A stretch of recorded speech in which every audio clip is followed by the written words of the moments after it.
오늘 봉독한 말씀을 가지고 가인의 표와 에녹성이라는 제목으로 말씀을 드리고자 합니다.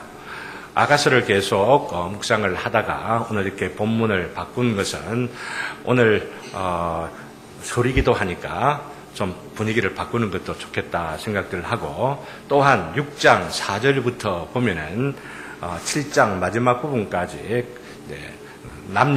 남편이 아내를 향하여서 사랑의 고백들을 노란 손수가 막 따라도는 것처럼 사랑의 고백들을 막 하는 장면들이 나오거든요. 주님께서 그리스도 대신 바로 우리 주님, 우리 하나님께서 우리 성도들을 향하여 사랑하는 그 고백이 막 쏟아지는데, 아가서의 절정이 바로 여기에 있습니다, 사실. 그러고 나서 이제 아가서 결론 8장으로 넘어가게 되는데, 지나오는 과정에서 눈치를 보니까 제가 눈치가 빠른지 아닌지 잘 모르겠습니다만, 이 아가서의 이 절정을 우리 성도들이 다 좀 깨닫고 다 좀 누리고 다 좀 뭔가 즐겼으면 좀 좋겠는데, 그러지 못하시는 분들이 조금 계신 것 같아가지고, 어떤 분들은 빨리 그 뒤에 어떤 내용이 나오는가 이런 궁금해하고 기다리고 사모하는 분들도 있습니다만은, 빨리 지금 지나가지 왜 이 아가서가 뭐 이렇게 길게 해, 이럴 필요가 있는 거야 하는 분들도 혹시 있는 것 같아가지고 분위기를 좀 바꾸는 것도 좋겠다 생각을 하고, 그냥 분위기 바꾸는 것이 아니고 바로 6장, 7장에 나오는 내용의 의미를 더 깊이 알기 위해서는 배경을 조금 우리가 살펴야 되겠다 생각을 하기 때문에, 그 배경이 되는 그 말씀들을 한 몇 주 좀 살펴보면 좋겠다는 생각들을 하게 되었습니다.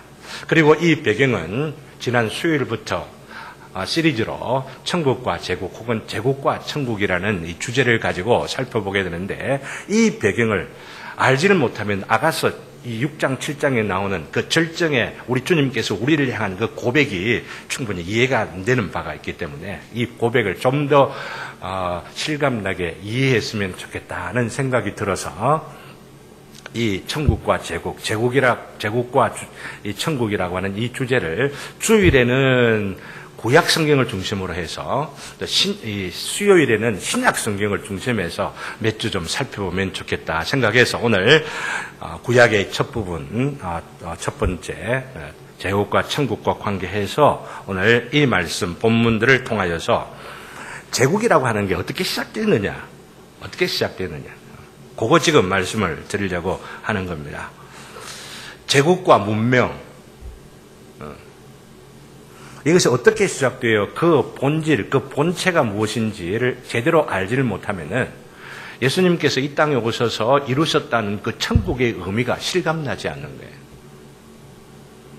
우리가 얼마나 깊은 하나님의 저주와 심판 아래 놓여 있는지를 제대로 알지를 못하면은, 그리고 어떤 유혹 가운데 우리가 살아가는지를 제대로 알지를 못하면은, 우리 주님께서 우리를 향하여서 얼마나 뜨겁게 떨리는 마음으로 눈물의 하소연을 섞어서 호소하는 그 사랑의 고백들을 제대로 알지는 못하게 됩니다.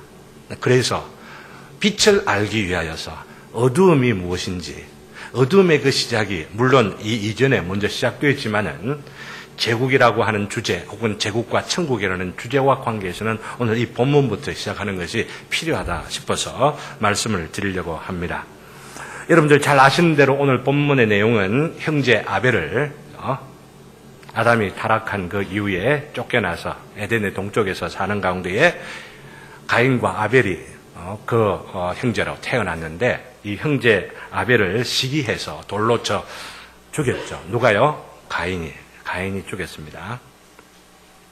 근데 이 살인을 하나님께서 보시고 기뻐하지 아니하셔서 가인을 불러 저주를 선언하시면서, 심판을 선언하시면서 하신 말씀이 오늘 읽은 본문의 그 바로 앞부분에 나옵니다. 너는 땅에서 피하여 유리하는 자가 되리라 라고 말합니다. 유리하는 자, 방황하는 자, 방랑하는 자, 정처가 없는 자, 정함이 없는 자, 무언가를 행하여도 무언가를 이루어도 그 이룬 결과가 별로 만족이 되질 아니해서 끝없이 무언가를 추구해야만 하고, 끝없이 무언가를 찾아야만 되고, 끝없이 무언가를 방황하며 정처 없이 살아야 되는 존재가 되리라 우리 주님께서 말씀을 하셨다고 하는 거죠.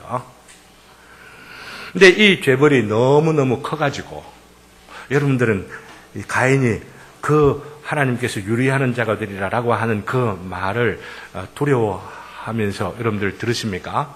네, 가인은 두려워하면서 떨면서 하나님 앞에 부탁을 하는 겁니다.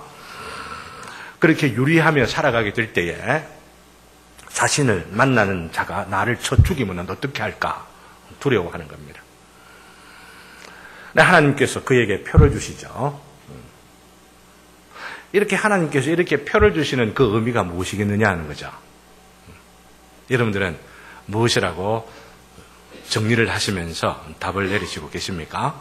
그리고 가인에게 분명히 하나님께서는 표를 주셨는데 그 표를 준 것에 대하여 가인은 어떻게 반응했는가? 어떻게 반응했죠? 표를 받고는 춤을 추면서 감사합니다, 할렐루야 하고 하나님 정말로 하나님만 섬기며 살아가겠습니까? 이렇게 이야기를 했습니까? 아니면 어떻게 했죠? 오늘 본문의 말씀 보면은 가인이 어떻게 행하였다라고 하는 것이 나오는 것을 보게 되십니다. 그리고 가인이 행하였던 바로 그 반응은 지금 현대 21세기를 살아가고 있는 우리들에게 어떤 의미를 갖고 있느냐, 이거 우리가 오늘 헤아려 보았으면 참 좋겠습니다. 여기 헤아려 보는 이 헤아림 가운데에 빛을 받고 주의 음성을 들을 때에 2019년도가 새로운 한 해가 되어지고 구정이라고도 하고 설날이라고 하는 바로 이런 날을 통하여 새롭게 시작하는 우리 삶이 무엇을 어떻게 시작해야만 할 것인가 하는 메시지를 우리가 듣게 되는 것이죠. 먼저 어떤 이들은 아담과 하와의 아들인 가인과 아벨이 있었는데 형 가인이 동생 아벨을 돌로 쳐 죽였다면 피하여 유리하는 자가 된다 할지라도 우리가 보면은 아담하고 하와가 있고 그 다음에 누구죠? 가인하고 아벨이 생겼다고 성경에 기록되어 있으니까 가인이 어디를 간다 한들 딴 사람 만날 거 있습니까? 없잖아요. 없잖아요. 그죠? 근데 없다고 보야만 하는데 가인이 뭘 두려워했을까? 누가 나를 쳐 죽일 사람 세상 어디를 다녀도 없을 터인데 그런데 두려워하였다라고들 하니 성경이 좀 이상하다라고 말 질문들을 합니다. 우리가 성경을 읽을 때에 조심들을 해야만 합니다. 일어나는 모든 일들을 다 이 성경에 기록해 놓고 있지 아니하다라고 하는 것을 아셔야만 합니다. 어떤 관점에서 보아야만 해요? 우리의 구원을 위하여 또한 구원받은 자로서 어떻게 살아야 되는지 거기에 초점을 맞추어서 읽어야만 하는 것이죠. 그래서 성경에 나오는 바로 이 사건의 역사성을 우리가 부인할 필요는 없고 저는 역사성을 우리는 믿습니다. 역사적으로 이런 일이 있었다라고 하는 것들을 믿는데 그러나 그것에 집중해가지고 이것을 변증하고 그것이 어느 것이 옳으니 이리 하다가 실제로 우리에게 주는 영적 메시지를 놓쳐버리면 아니 되겠기 때문에 그 부분은 넘어가서 그 영적 메시지 여기에다가 초점을 맞추려고 합니다. 이 사건은 바로 첫 인류 아담과 하와가 하나님께 범죄한 뒤에 일어나는 타락이 얼마나 심화되어져 가느냐 이걸 보여주는 거예요. 한번 타락한 자면은 그냥 타락을 한번 하는 것으로 끝나는 것이 아니고 타락이 어떻게 돼요? 더욱더 깊어져 가게 되고 더욱더 포악해져 가게 되고 보다 더 잔인해져 가게 되고 더욱더 더러워져 가게 되고 더욱더 흉측스러워져 가는 바로 그 부분에 초점을 맞추고 있는 것이죠. 그냥 선악과 한번 따먹음으로 하나님이 기준되는 바로 이것들을 인정하지 않냐고 자기가 하나님 자리에 앉으려고 했던 그 원초적인 이 범죄가 누구에게 나아가요? 형제를 살리는 데까지 나아가게 되고 형제를 살리는 데까지 나아가는데 여기에서 끝인다면 참 좋겠는데 그렇게 하지 아니하고 어떻게 되어져요? 오늘 말씀에 거기에서 나오는 부분들이 있습니다. 오늘 부분에 보면은 어떻게 그 죄가 심화되어져 가는지 하는 것들을 보게 될 것이라고 하는 것입니다. 네, 그런 과정을 통하여서 하나님께서만 참된 구원이시다라고 하는 것들을 보여주는 것이 바로 성경, 하나님의 말씀인 성경이라고 할 수가 있는 거죠. 어떤 본문의 말씀이든지 인간에게는 구원이 없고 인간에게는 소망이 없고 인간 자체가 이루어진 그 공로와 수고와 그 애씀 그 어떤 것이라 하더라도 인류에게는 참된 행복 가져올 듯 싶지만은 가져오질 아니하고 참된 행복과 참된 보람과 의미는 어디에서부터 온다? 하나님께서부터 온다. 이거 우리에게 가르쳐주기 위하여 이 말씀들을 기록해 놓고 있는 것입니다. 그렇기 때문에 그 타락의 진상이 도대체 뭐냐? 앞에 말씀드린 대로 형제를 살인한 것뿐만 아니라 형제를 살인한 것 여기에 머무른 것이 아니라 사실은 모든 범죄는 모든 죄악들은 동일하다고 볼 수가 있지만 그 죄악들의 양상들이 조금씩 다른데 오늘 이 본문을 통하여 보여주고 있는 타락의 그 측면들이 어떤 것이냐 이거 우리가 함께 깨달아야만 한다는 것이죠. 그게 뭐냐면은 하나님께서 표를 주셨는데 하나님께 주신 그 표 이것이 하나님께서 안전보장해 주시는 표거든요. 안전보장해 주시는 표면 뒤에 좀 더 생각들을 해보겠습니다만은 그 안전보장 해주시는 하나님의 표, 하나님의 안전보장을 인정하지 아니하고 받아들이지 아니하고 내가 스스로 안전해야 되겠다. 내 힘 가지고 안전해지겠다. 하나님께서 보장해 주시는 게 내가 믿을 수가 없으니 내가 내 자신의 인생을, 내 자신의 삶을 보장하면서, 보장받으면서 내가 무언가를 이루어야 되겠다고 하는 것이 오늘 타락의 그 진상 중에 너무나도 중요한 그 핵심이라고 볼 수가 있습니다. 가인이 다른 사람들에게 쳐 죽임을 당하는 것을 두려워하실 때 하나님께서는 무엇이라고 하셨습니까? 15절 말씀을 우리가 다시 한번 볼까요? 15절 말씀. 15절 말씀. 여호와께서 그에게 이르시되, 우리 다 같이 시작. 여호와께서 그에게 이르시되 그렇지 아니하다. 가인을 죽이는 자는 벌을 7배나 받으리라 하시고 가인에게 표를 주사 그를 만나는 모든 사람에게 죽임을 면하게 하시니라. 표를 주셨습니다. 그죠? 표를 주셨습니다. 그리고 두려워할 필요가 없는 것은 너를 죽이는 자는 하나님께서 복수하겠다. 그 벌을 몇 배나? 7배나 7배나 더 하겠다라고 말씀하시는 것은 내가 책임질 거니까 내 믿어라라고 하는 이야기입니다. 두려워할 거 없고 염려할 거 없고 너를 조금이라도 상처를 입히고 너를 살해하려고 하는 그런 마음들, 그런 어떤 의도를 갖고 행하는 자들이 있으면은 7배나 이 말이에요. 내가 완벽하게, 내가 완전하게, 7이라는 게 완전수 아니에요. 내가 완전하게 책임지겠다. 너의 인생은 내 장중에 있으니 나의 계획 가운데 있으니 너는 두려워하지 말고 염려하지 말고 오직 나만을 바라보아라라고 하는 보장이라고, 약속이요 보장이라고 할 수가 있는 겁니다. 그것은 믿지 못하니까 표까지 주었어요. 그죠? 표까지. 이 표는 어떤 것일까요? 이 표가 어떤 것일까요? 가인의 표 어떤 것이라 생각하십니까? 어떤 사람은 하나님께서 표를 주실 때에 만일에 사람들이 지나가는 사람이 본다 하더라도 가인의 얼굴이 너무나도 흉측하게 변형이 되어가지고 쳐다보기만 해도 아이고야 너무 흉측스럽고 그래서 그 보는 사람에게 두려운 마음들이 있도록 하게 하는 그런 표일 것이다 라고 하는 사람들도 있습니다. 또 어떻게 또 다르게 해석하는 분들은 여러분들 그런 거 보셨습니까? 히틀러 치하에 유대인들에게 여기에 노란 별표를 붙인 거 여러분 아시죠? 다윗의 별이라고 하는 걸 통해서 이 사람들은 다윗의 그 왕국이라는 건 완전히 무너져 버렸으니까 유대인들은 저주받은 자들이니까 저주받은 표로서 바로 그것을 이야기한 겁니다. 실제로는 이 다윗의 별이라는 게 얼마나 놀라운 의미를 갖고 있는데 그렇게 이제 조롱하고 저주한 것이라 볼 수가 있는 것이죠. 그래서 하나님께서는 그렇게 뭔가 몸에다가 달 수가 있는 어떤 표를 주셨다라고 이해하는 분들도 있습니다. 근데 성경을 보면 구체적으로 어떤 것인지 뭐 이렇게도 볼 수 있고 저렇게도 볼 수 있어서 단정적으로 말할 수는 없습니다. 단정적으로 말할 수 없는 것은 우리도 단정하면 안 됩니다. 그런 표 뭔가 있겠구나. 그렇지만은 이 단정은 하지 못하여도 맥락을 보면은 무엇이라고 하는 거 분명히 알 수가 있습니까? 이 표의 목적이 뭡니까? 그 표에 기능하는 게 뭡니까? 하나님이 책임진다는 거 아닙니까? 하나님께서 책임진다는 거. 이것만 우리가 이해를 하고 넘어가면 됩니다. 아시겠어요? 하나님이 책임져 준다고 하는 표를 받았다라고 하는 겁니다. 사랑하는 성도 여러분, 여러분들은 하나님께 무슨 표를 받지는 않았습니까? 저는 가인에게만 주어지는 표가 아니고 인생 모두에게 다 주어지는 표라고 볼 수가 있습니다. 우리에게 생명을 주셨다라고 하는 그 자체, 우리가 존재하는 그 자체는 하나님께서 우리에게 내가 너를 책임져 주겠다. 내가 너에게 생명을 준 것은 너 인생은 나에게 있는 것이다.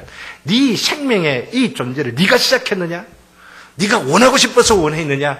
아니 내가 원하여서 이 생명을 주었다. 내가 원하여서 네 인생을 시작하게 했다. 그러니 그것은 내가 너에게 너의 삶을 보장해 주겠다고 하는 표가 아니냐. 물론 그 외에 여러 가지 것들, 표들이 정말 많이 있죠. 그죠? 여러 가지 많이 있습니다. 단적으로 그 한 가지만 생각해 봐도 하나님께서는 우리에게 표를 주시는데 그 표는 하나님의 책임, 하나님의 주권, 하나님의 능력, 하나님의 권세, 이것만 바라보고 살아가면 우리는 안전하다라고 하는 겁니다. 그것만 바라보면 우리는 행복하게 살아가겠다라고 하는 것, 우리 하나님께서 보장해 주시는 것인데, 문제는 바로 그 하나님의 그 보장, 하나님의 책임져 주겠다고는 안전책을 의지하지 못하는 겁니다. 신뢰하지 못하는 겁니다. 의심하는 것입니다. 그래서 어떻게들 합니까? 오늘 16절에 보면은 어떻게 하는지가 나와 있는 것들을 보게 되죠. 16절 다 같이 읽습니다. 시작. 가인이 여호와 앞을 떠나서 에덴 동쪽 놋 땅에 거주하더니, 여호와 앞을 떠납니다. 그죠? 여호와 앞을 떠날 필요가 없죠. 그죠? 하나님과 관계없이 하나님과 멀리 살겠다라고 하는 겁니다. 근데 하필이면은 그 나간 곳이 어디냐 하면은 놋 땅이라고 합니다. 에덴의 동쪽에. 에덴의 동쪽으로 쫓겨났다가 또 어디로 가서 사느냐 하면은 놋 땅이라고 하는 특별한 이곳에 삽니다. 그때 그 뭐 이름이 있었겠습니까? 이름을 누가 지었겠어요? 저 생각에는 아마 이 가인이 이름을 이렇게 짓지 않았겠는지 생각합니다. 그죠? 근데 뭐 그것보다도 이 놋이라고 하는 말이 유리함입니다. 여러분들 성경에 보면은 난하주 혹은 각주에다가 붙여놓은 것들을 보게 돼요. 유리함. 유리함이 뭐라고요? 방랑함입니다. 정처가 없이 살아가는, 정함이 없이 여기 살다가 저기 살다가 이르는 이름이 붙여져 있는 바로 그 땅, 그 땅의 특징이 바로 이것입니다. 이것은 인간이 살아가고 있는 조건이라고 볼 수가 있습니다. 목표와 삶의 계획과 바라보는 그 방향이 분명하게 정해져 있지 않냐고, 이것도 해봤다가 저것도 해봤다가 만족이 안 되니까 이거 한번 해볼까 이러면서 유리하더라라고 하는 겁니다. 방랑하더라라고들 하는 겁니다. 방랑합니다. 방랑. 바로 그 방랑의 땅에 살았다라고 하는 거죠. 가인의 삶이 바로 그런 삶이라고 하는 겁니다. 사랑하는 성도 여러분, 여러분들은 삶의 목표를 분명히 하여서 내가 왜 태어났고 무엇을 향하여 살아가고 있는가라고 하는 이 목표가 더욱더 분명히 하여 살아가도록 하고 계십니까? 아니면은 이 가인처럼 놋 땅에 머물러 있으면서 정함이 없이, 마음의 정함도 없고 하는 일의 정함도 없이 살아가고 있는 바로 그런 삶인지, 무엇을 하든지 나를 택하여 나를 부르셔서 생명의 호흡들을 하게 하시는 그 목적이 무엇인지를 생각하면서 바로 그 계획과 그 목표와 오늘 하는 일들을 관계시켜 보니까 참 오늘이 보람되구나. 아무리 적은 것이라 하더라도, 그죠? 의미가 있구나 생각하면서 감사하고 기뻐하면서 살아가는 그런 삶이 되어야 되는데, 너무나 많은 사람들이 놋 땅에 살고 있어요. 방랑하면서 살고 있어요. 특별히 현대인들은 뭐라고 해? 노마드라고 하죠. 유목민처럼 이곳에 갔다가 풀 뜯고 저기 풀 뜯고, 어제 뉴스를 보니까 몽고가 초원이 사막화되어져 버려가지고 여러분 큰일 났답니다. 그래가지고 몽고 자체가 없어질지 어쩔지는 모르겠는데 그것이 잠시 붙여지고 있는데, 이 현대에 살아가는 삶 자체가 어찌 보면은 사막화되어져 가고 있는 거죠. 사람이 살아갈 만한 조소로 살아가는 것이 아니라 황량해져 가고, 사람은 많은데 무리들은 굉장히 많은 것 같고 뭔가 건질 것이 있을 것도 같은데, 그러나 그 안에는 너무나도 삭막하고 건조한 삶의 조건들로 만들어져 가고 있는 것들이 우리들의 삶에 살아가고 있는 일들이죠. 뭔가 전체를 보았던 그런 어떤 삶의 비전과 관점들이 아니라 보는 것마다 이것 조금 저것 조금 짜맞추기 해가지고 파편화되어져 버려가지고 단편화되어져, 삶의 궁극적인 목적이 무엇이냐라고 말하면은 확신을 가지지 못하면서 그런 것도 있네. 그럼 그 사람은 뭐 가지는 거지. 당신은 그렇게 하죠. 나는 그렇게 모르겠어. 라면 온전히 받아들이지 못한 채로 그냥 하루하루를 그냥 그렇게 살다가 그렇게 살아가는 것이 그냥 인생인 줄을 알고 스스로를 위안하고 스스로를 위로하면서 죽음 앞에 서 있는 자들이 바로 현대인들이라고도 볼 수가 있습니다. 그런데 보십시오. 그렇게 유리하면서 방황하면서도 방랑하면서도 한 가지 뭔가 집중하는 게 있어요. 한 가지 집중하는 것. 사실 이 한 가지 집중하는 이것들도 근본적으로 하나님을 떠나 있어서 이루는 것이기 때문에 이것조차도 뭔가 집중하는 이것조차도 유리하는 일이다, 방황하는 일이라고 하는 것을 알 수가 있는데, 그러나 그렇게만 단순하게 넘어갈 수가 없는 너무나도 중요한 이 의미가 바로 우리들에게 있습니다. 우리들에게 있습니다. 그게 뭐냐 하면은 바로 동침하여, 아내와 동침하여서, 아내도 아담의 후손들 중에 하나라고 볼 수가 있습니다. 근데 이 아내와 동침하여서 무엇을 낳고? 아이를 낳고, 그 아이의 이름을 뭐라고 했어요? 에녹이라 했죠. 에녹. 근데 아들만 놓고 에녹이라 한 것이 아니고 또 무엇을 했습니까? 성을 쌓았다 했죠. 성. 그리고 성을 쌓고는 그 성의 이름을 뭐라고 해요? 에녹이라 하죠. 에녹. 아담의 7세 손을 보면은 에녹이라고 하기 때문에 여기 나오는 그 에녹에 대하여서 우리는 그냥 가볍게 넘어가고 그래 있는데, 낮은 기회 되면은 에녹에 대하여서, 즉 아담의 7세신 에녹에 대하여서 우리가 깊이야만 살펴볼 그런 기회들이 있을 것입니다. 그러나 오늘 이 가인의 아들 에녹과 그 아들의 이름을 빌려서 성을 쌓았는데 그 성 이름을 에녹이었다라고 하는 여기에다가 초점을 맞추려고 합니다. 그 성의 이름이 뭐냐? 에녹이라 했는데, 에녹은 그 이름 뜻이 뭐냐면은 시작이라는 뜻입니다. 시작. 이 시작을 또 강조해서 새로운 시작이라는 의미를 강하게 강조하게 해요. 계백이라 이런 뜻도 갖고 있습니다. 엄청난 시작이다 이런 뜻이라고 볼 수가 있는 거죠. 완전히 나는 새롭게 시작한다 그런 의미를 갖고 있습니다. 방랑하며 유리하는 바로 그런 땅에서 그의 삶을 이제는 시작하는데 완전히 새로운 삶으로 내가 살아가겠다라고 하는 것을 보여주는 것입니다. 근데 이 새로운 삶이 어떤 삶이냐라고 하면은 하나님과 더불어서 하나님 안에서 하나님을 향하여 돌아오는 삶이 아니고 하나님을 떠나서 내가 새롭게 시작하겠다라고 하는 거죠. 이게 성이에요. 이게 성. 이 성을 우리 현대인들에게는 적당하게 이해되지 아니하기 때문에 이것을 영어 성경으로 보면은 시티라고 되어 있는 것들을 여러분 보실 겁니다. 시티입니다. 도시입니다. 도시. 도시를 쌓았다라고 하는 겁니다. 물론 그때 쌓았던 그 도시는 조그마한 요행의 것이라고 볼 수가 있지만은 이렇게 도시를 처음 도시를 이르라고 하는 바로 이런 그 히브리 말로 시작된 이 도시가 여기에서 시작되는 것입니다. 그리고 이 도시를 통하여서 뭐가 지금 이루어지고 있습니까? 인류의 문명이 시작되는 것을 그 가인의 후손들을 통하여 바로 뒷절에 보면은 이어져 나오는 것들을 보게 되죠. 도시 문명이 시작되었다라고 하는 겁니다.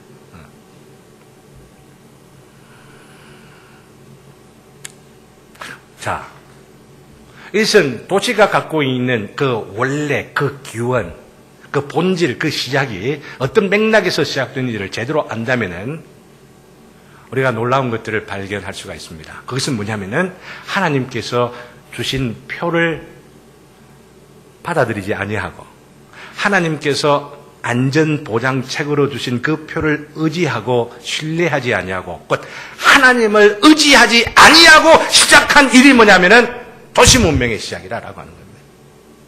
인간의 문명의 시작이라고. 성경이 지금 그것을 우리에게 가르쳐주고 있는 거죠. 하나님 없이 자신의 안전을 보장하며 질서와 행복을 유지하고 내 삶의 의미를 찾겠다. 이런 삶을 추구하는 삶에 있어서 새로운 시작이다. 내 인생이 이제 계획이 되었어요. 이것이야말로 내 인생이 붙잡고 나아가야 할 방향이야. 내가 유리하고 방황하며 안전하지 못하지만 내 힘으로 안전해 보겠다라고 하는 겁니다. 내 힘으로 성공하겠다라고 하는 겁니다. 그게 바로 에녹이라고 하는 이름을 붙인 의미라고 하는 겁니다. 에녹. 성, 곧 도시를 보는 관점, 성경의 관점이 어쩌면 여러분들에게 충격이 들는지 모릅니다. 왜냐하면 우리가 어디에 살고 있어요? 부산 시티에 살고 있으니까. 물론 가인이 지은 성, 이 시티하고 우리가 지금 현재 살고 있는 부산 시티하고 뭐 똑같아 이렇게 단도직입적으로 툭 건너뛰면은 안 될 것입니다. 그래서 몇 주 동안 성경에 나오는 성에 대하여, 이 시티에 대해서 쭉 도시에 대하여 살펴보게 될 겁니다. 그리고 가능만 하다면은 수요일 날 주어는 메시지와 더불어서 바로 새 예루살렘에까지 이어지는 하나님의 도시를 통한 경륜의 역사가 어떤 것인지를 우리가 헤아려 보려고들 합니다. 그렇지만 오늘 이 시점, 오늘 이 본문을 통하여 도시라고 하는 것이, 성이라는 것이 어떻게 시작됐느냐, 인류의 문명이라는 것이 어떻게 시작됐느냐, 이거 우리가 그 밑바탕을 볼 수 있어야 되는 것이죠. 바로 맥락이 바로 우리에게 분명히 보여주고 있는 겁니다. 하나님의 보호하여 주시는, 하나님의 안전보장책을 거부하고 자신의 운명을 자신의 어깨에 스스로 짊어지겠다, 내가 책임지겠다, 내가 살아보겠다라고 하는 바로 그 정신이 어디에 있느냐? 성을 건축하여 그것을 이름하여 에녹이라고 붙이는 바로 여기에 드러나고 있다는 것입니다. 하나님께서 부여해 주신 목표와 기준을 받아들이지 아니하고, 아니야, 내가 기준이야, 나의 행복이, 나의 성공하는 바가 이것이 나의 목표여야만 되는 거야, 나를 실현하고 내 자아를 개발해가고 더 멋진 내 자신을 만들어가는 이거 하나님 없어도 괜찮은 거야. 난 그렇게 살아올 수가 있는 거야. 인생의 행복의 목표를 스스로 설정하고 또한 그것을 스스로 평가하면서 추구하고자 하는 모든 노력, 그것이 체계화되어지고 그것이 합리화되어서 인류의 역사 가운데 누적되어 온 것이 도시라고 볼 수가 있고, 또한 수요일부터 말씀을 드렸던 제국이라고 할 수가 있습니다. 문명 혹은 제국하면 그냥 너무 막연한 것 같아가지고 곰곰이 생각하면 주일에는 바로 이런 제국이라고 하는 것이 도시라고 하는 바로 이것을 통해 우리가 지금 현재 살아가고 있는, 하루하루 호흡하며 살아가고 있는 바로 이 도시 문명을 통하여서 이 도시 문명이 갖고 있는 그 본질이 도대체 뭐냐? 조금은 굉장히 어려운 이야기일지는 몰라도 성경을 우리가 너무나도 볼 때 놓치지 않아야 할 그 관점들을 우리가 다 함께 보았으면 좋겠어요. 수요일 날 공부하러 오신 분들만 알면 안 되고, 물론 거기 방송을 또 밴드에 올려놓은 거 들으시는 분들도 계시지만은 구약의 관점에서 어떻게 우리가 이해하고 이 성경 신학적인 그 기초가 무엇인지를 분명히 알아야 되겠다 해서 이 강조를 드린다라고들 하는 것입니다. 곧 역사 가운데 진행되어 온 모든 도시들의 저변, 성경에 나오는 성들 보십시오. 바벨론이라는 성을 보십시오. 니느웨라는 성을 보십시오. 두로라는 성을 보십시오. 시돈이라는 성을 보십시오. 나중에는 예루살렘이라는 성을 보십시오. 하나님께서 그 도시들 가운데 하나를 택하여서 예루살렘이라 하는데 예루살렘이 뭐가 됩니까? 오히려 주님을 죽이는 애굽이 되고 주님을 죽이는 바벨론이 되죠. 근데 그 역사들을 요한계시록을 통하여서까지 이어지는 것들을 나중에 우리가 살펴보게 될 것인데, 그 저변에 깔려있는 그 정신은 뭐냐면은 하나님 없이 인류가 어떻게 안전할 수 있는가? 하나님 없이 어떻게 인류는 성공할 수가 있는가? 라고 하는 이 정신이 바로 그런 사상이 그 밑바탕 가운데 도시 안에 일어나는 다양한 일들이 좋은 것도 있고, 난 부정적으로 생각 다 하는 것 아니고 나중 뒤에 말씀드리겠습니다. 좋은 것들이 다 있지만은 이 도시 안에서 우리가 어떻게 살아야 될 것이냐라고 하는 메시지로 난 결론을 지으려고 합니다만은 그 근원, 그 시작은 뭐냐면은 하나님 없이 내가 이 도시 생활을 하겠다라고 하는 겁니다.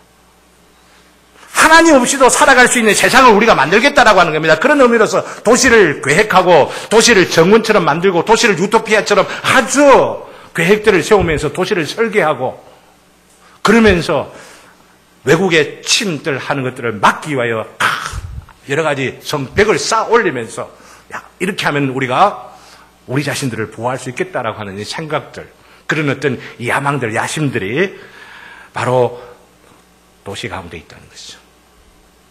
세상 가운데 살아가는 삶이 바로 그렇다는 겁니다. 그리고 이 세상을 뭐라고 표현해요? 성경에서는 가장 도시 가운데의 바벨론과 로마를 중점으로 생각하죠. 느부갓네살 왕이 꿈을 꿀 때 그 머리 정수는 뭐예요? 바벨론이고, 달바닥에는 뭐예요? 발은 로마 제국을 나타내지 않습니까? 즉 바벨론이 로마라고 하는 이야기입니다. 또 로마가 또한 요한계시록 20장에 보면, 17장에 보면은 바벨론으로 표현되고 있는 것들을 보게 되죠. 이 도시가 갖고 있는 상징을 성경 전체적으로는 보아야만 하는 것입니다.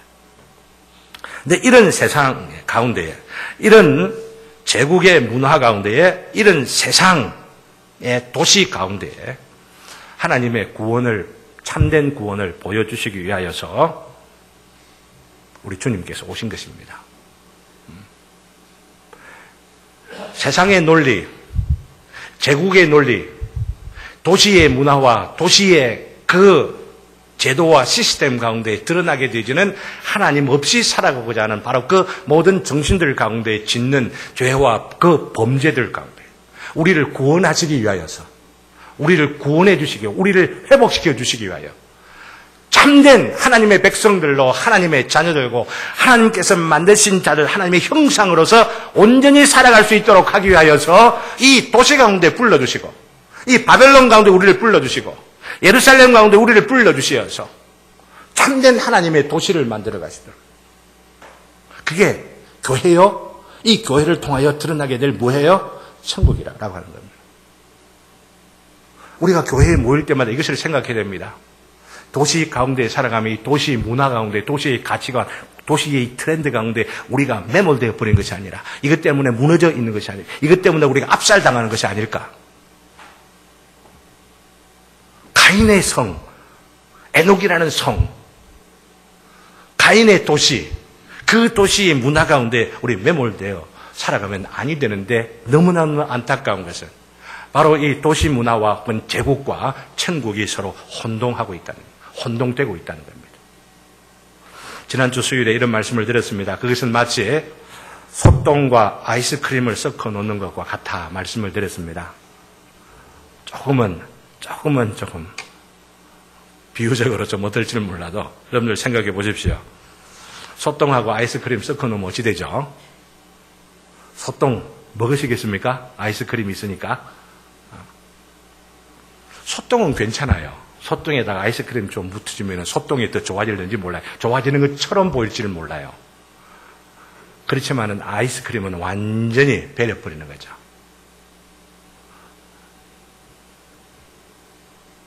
세상은 괜찮은데, 제국은 괜찮은데,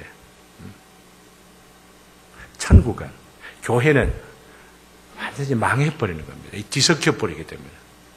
근데 이 뒤섞여버리는데도, 이 뒤섞여버리는 것이 정말 엉망인데도 불구하고, 문제는 뒤섞여져 가는 것을 우리가 깊이 분별하지를 못하고, 관심을 가지지 못하고, 그것을 분별하며 관심을 가지지 못하다 보니까 이렇게 뒤섞여 있는데도 불구하고 뒤섞여 있는 것을 알지를 못해. 알지를 못하다 보니까 세상의 흉내를 그냥 그대로 내면서 살아가는 일들이 많이들 있게 되는 것이죠.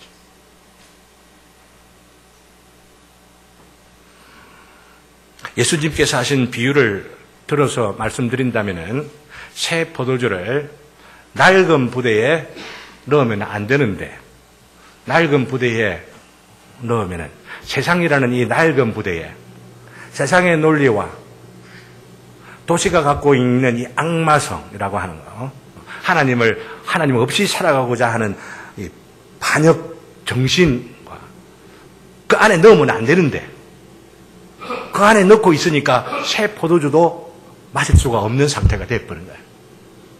다 흘러버려가지고.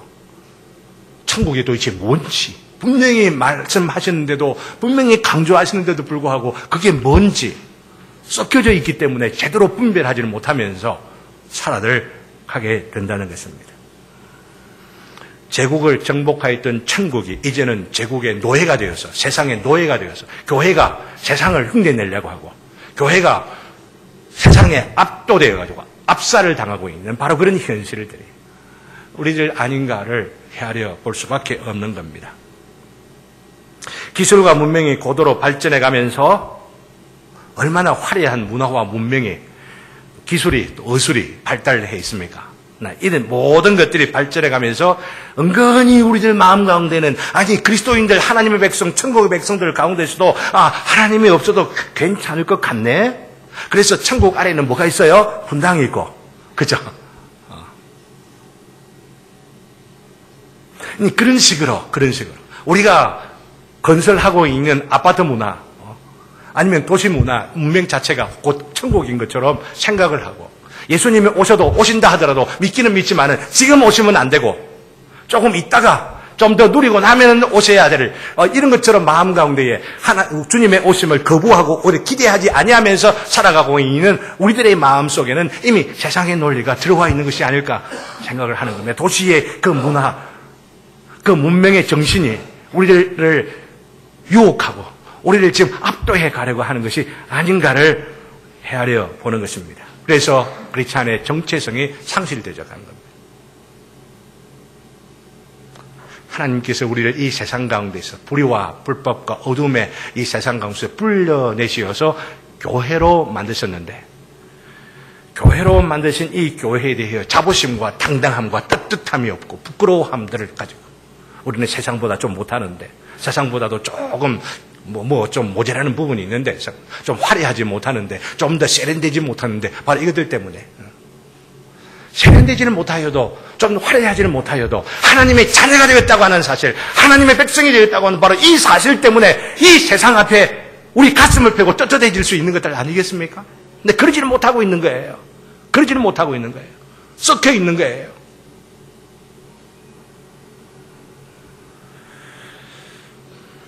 하나님을 믿고 살아가는 바로 그런 사람들인데도 불구하고, 분명히 하나님을 믿는다고 고백을 하는데도 불구하고 그 도시가 주는 매력이나 도시가 주는 그 논리에 압도되어서 그 안에 크리스찬의 정체성을 잃어버리는 경우들이 너무 많이 있는 것입니다. 수없이 많은 대중도가의 만남들에 너무나도 익숙해져 있기 때문에 도시 사람들이 얼마나 많이 모여요. 얼마나 많이, 남포동에, 서면에, 아니면 동네 해운대 어디에 사람들이 얼마나 많이 모였어요. 그렇게 많이 모여있는 사람들 가운데 살아가는 것이 너무 익숙하다 보니까 그 너무나 익숙한 것이 교회 안에까지 들어와가지고 그냥 스쳐 지나가는 것으로 만족하고 있는 거예요. 그것이 당연한 것처럼 생각하고 있는 거예요. 교회는 그러면 안 되는데. 대중사회 도시 맞죠? 익명이 우리를 지배하고 있는 사회가 맞죠? 그래도 괜찮은 사회입니다. 오히려 그것이 더 오히려 괜찮습니다. 우리를 더 자유하게 해주는 것 같습니다. 어디를 가도 나를 몰라봐주는 바로 그런 사람들이 있으니까 너무나 좋아요. 자유로워요. 나의 다른 면들을 다른 사람들에게 구체적으로 보여줄 필요도 없으니까 얼마나 해방되어 살아가고 있습니까? 이 도시가 그렇다라고 하는 것입니다. 근데 바로 그것이 이 도시의 너무나도 중요한 특성인데도 불구하고 교회가 마땅히 그래야 되는 것처럼 생각하는 거예요. 교회를 그래서는 안 되는데. 우스갯소리를 어떤 분들 이야기하는 걸 보죠. 서울에 굉장히 큰 교회에 어떤 목사님이 기차를 타고 가는데 그 기차에 어떤 분이 바로 옆에 앉아가지고 이야기를 하는데 바로 그 목사님이 바로 옆에 앉아있는 분이 자기 교회 권사라라고 하는 것도 알아보지 못하더라. 이게 교회 맞습니까?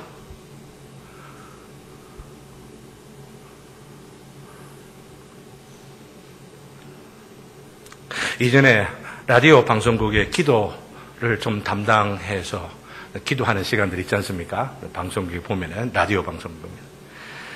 그 부탁을 받고 그 방송국에서 기도하는 시간을 맡아서 봉사한 적이 있습니다. 근데 라디오로 전화가 와갖고 기도해 주십시오라고 하는데 그 이름도 말해주지 않습니다. 전화번호, 뒷번호 3864, 6222 등등 번 위하여서 이런 제목이 있으니까 기도해 주십시오. 네, 기도를 하면서도 이게 과연 옳을까라고 하는 생각이 들더라고요. 여러분들 어떻게 생각하십니까? 그 기도해 주는 분의 그냥 기술적인 이 표현들, 기도 제목 갖고 기도를 할 수는 있을지는 몰라도 마음과 마음이 통하면서 그분의 그 마음의 아픔들을 정말 알고 대면하여서 얼굴과 얼굴을 하면서 문제를 갖고 그 문제를 느끼면서 기도해 주는 마음이 안 되더라라고 하는 이야기입니다. 저 영성이 좀 부족했을지는 몰라도 이게 기독교 문화일까? 하나님의 이름으로 만나 서로를 기도해 주는 사람들의 관계일까 생각하니 도저히 양심적으로 인정이 되지 않아서 이 시간 못 맡겠습니다. 거부했습니다. 내가 성도를 위하여 기도해 주는 걸 거부한다고 하는 것이 아닌 줄을 아시죠? 우리의 만남이 예수 그리스도를 통하여서 그리스도의 그 모든 삶을 내어놓고 죽임당하신 바로 그분을 통하여 하나가 되어지고 우리가 만난 바 되었다라고 하는 것은 얼마나 놀라운 복인지 모릅니다. 인격과 인격이 만나는 바로 그런 복인지를 모릅니다. 그래서 제가 우리 교회 성장이 많이 안 됐으면 좋겠다라고 생각합니다. 구체적으로 만나며 교제하는 바로 이런 교제가 깊어져 가는 것도 없이 그냥 양만 이렇게 불어나는 바 이것들은 하나님께서 나는 원하지 않는다고 생각합니다. 하나님께서 원하지 않는 거라고 생각합니다. 하나님께서 원하지 않는데 왜 우리가 원해야 되느냐라고 하는 거죠. 우리가 진정으로 원하는 바가 있다고 한다면은 우리 교회에 오시는 분들 한 분 한 분들에 대하여 사랑의 관심을 갖고 인격적인 대화와 교제가 되기 위하여서 서로 연락하고 서로가 소식을 나누고 서로 그런 마음들로 기도하는 저와 여러분들 되시기를 주님의 이름으로 기원합니다. 구정입니다. 사실요. 구정이 다 됐잖아요. 그렇죠? 이 구정을 여러분들이 보내시면서 어떤 마음들로 보내시려고 합니까? 천국 제자들 교회 아님 하나님의 백성들로서 천국의 제자들로서 여러분 친척들, 인척들을 만나게 될 때 그냥 이전에 한번 구정 이렇게 지나가는 걸로 아니면 행사로서 지나갈 것입니까? 물론 그럴 수도 있을지 모르지만 제가 원하기로는 난 하나님께서 원하신다고 생각하는 것은 바로 이 기회를 통하여서 이 설날의 친척, 인척들의 만남들을 통하여서 할 수만 있는 대로 다 완전히 해결되지는 아니하여도 주님께서 우리 친척 가운데 우리 인척의 이 만남 가운데 임하기를 소원합니다라고 하는 그 마음의 기대를 가지고 교제하고 혹시 오랜 상처가 있어서 흠이 나 있는 그런 어떤 누구가 있다고 한다면 지금도 기도하면서 그분들을 만나고 어떻게 하면 이 앙금들을 풀까 해결할까라고 하는 그 마음들을 가지면서 우리의 만남 가운데 이런 상처들 가운데도 주여 주님이 임하심으로 주의 나라가 무엇인지를 알게 하여 주옵소서라고 하는 그런 기대가 있어야 될 줄로 믿습니다. 난 이것이 가능하다고 생각하면서 드리는 말씀이 저도 2월 5일 되면 저희 친척들, 저희 가족들을 만나게 됩니다. 그 가족들을 만나면서 또 함께 나누면서 기도하면서 주여 그 지나간 상처와 앙금들을 어떻게 하면 해결해야 할까요? 그러면 기도하고 있기 때문에 말씀을 드리고 특별히 어제 우연히 어제 드라마 딱 마친 드라마가 하나 있더라고요. 스카이 캐슬이라고 하는 드라마. 여러분들 보셨는지 모르겠는데 뭐 소문만 듣고 이러다가 보지를 않았는데 마지막 회 딱 하는 장면 이게 도대체 뭐가 유명한지 싶어서 마지막 거의 부분들을 보는데 성공을 위하여서 자녀가 뭐 서울대 뭐 이런 데를 막 하기 위하여 오만 꼼수를 부리고 그러면서 이 불법을 행하고 있는 바로 이런 어떤 가운데에 서로가 막 성공하기 위하여 하는 그 가운데에 문제가 생긴 것들을 알게 되고 제가 지금 말씀드리려고 하는 것은 이게 문제다라고 하는 것을 알고 남자친구들이 부인들이 모여서 하는 것도 있지만 남자친구들이 모여갖고 이야기하는 것이 난 참 지나온 삶이 나는 정말로 어리석은 것 같아서 그래서 의사 병원장 되는 것도 난 내려놓고 난 이것을 떠나야 되겠어 라고 하는 이야기를 하게 될 때 옆에 있는 분들도 또 인정해주고 그러면 고백하면서 가정이 회복되어 가는 그 모습들을 보여주고 있더라고요. 세상의 드라마도 이것을 지금 강조하고 있구나 생각하니 난 그리스도인들이 바로 이 마지막 대목만이라도 보면서 우리들 가운데에 깨어져 있고 상처받고 야망으로 성공을 위하여 경쟁하면서 지쳐있는 바로 그런 심령들이 회복되어지는 모임과 만남들 깨어지게 하는 것. 바로 이 애씀들이 우리 주님께서 우리를 사랑하셔서 구원해 주신 놀라운 목적 가운데 하나인 줄을 믿습니다. 그렇기 때문에 이번 구정을 보내면서도 이런 소망들을 가지실 수 있기를 바랍니다. 이게 그리스도인이고 천국의 제자들이라고 한다면 이 마음을 가지면서 우리가 살아가려고 할 때에 우리는 힘이 없고 우리는 입술에서 나오는 언어가 부족한 부분들이 있어도 우리 주님께서 우리를 지혜롭게 하시고 우리의 입술을 주장하여 주시어서 상처들을 회복시켜 가시는 복된 역사가 우리들 모두에게 있게 되어질 줄로 믿습니다. 그 은혜를 바라보면서 이 세상을 따라서, 이 세상의 도시를 따라서 도시의 가치관에 매몰되어져 버리는 우리들이 아니라, 제국의 논리 가운데 우리가 압살되는 것이 아니라 천국의 제자와 백성들로서 승리하며 살아가는 우리들 되기를 원하여 이 말씀을 드립니다. 우리 다 같이 찬송 585장 내 주는 강한 성이여, 우리 주님 앞에 승리하는 성의 백성들 되기를 바라면서 함께 찬송 부릅시다.